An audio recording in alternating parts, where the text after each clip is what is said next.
একটা কথা বলি, আপনারা সবাই আমাদের ভাই। জুলাইয়ের সাথে যদি গাদ্দারি করেন, আমার বাপেও আমার বাপ না, আমার মা আমার মা না, আমার সন্তান আমার সন্তান না।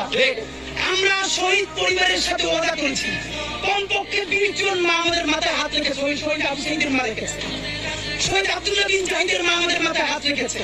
জামিনের মা প্রশ্ন এসে বলেছে, বাবা যতদিন আন্দোলন করবা, 2টা ছেলে আল্লাহ দিছে, একটা শহীদ হয়েছে আর একটা তোমাদের হাতে দিয়ে দিলাম, ও সকল প্রোগ্রামে আসবে, আমিও আসবো। বিচার না করলে আল্লাহর কসম তোমরা রাস্তা থেকে ছাড়বা না।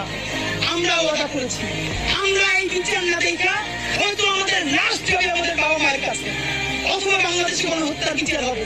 এর আগে আমরা ছাড়বো না। আমাদের এনসিপির ভাইদেরকে জিজ্ঞেস করি, জুলাই জনতাকে নিয়ে তোমরা একটা দল করতে পারো না কেন? জবাব দাও। কেন আজকে 2-3টে দল হয়েছে? তোমরা একটা করছো, শুক্রবার আরেকটা হবে, পরশু আরেকটা হবে। কেন তোমরা কেন একা একা মাস্টার মাইন্ড হয়ে গেলে আমাদের বলো, তোমরা কেন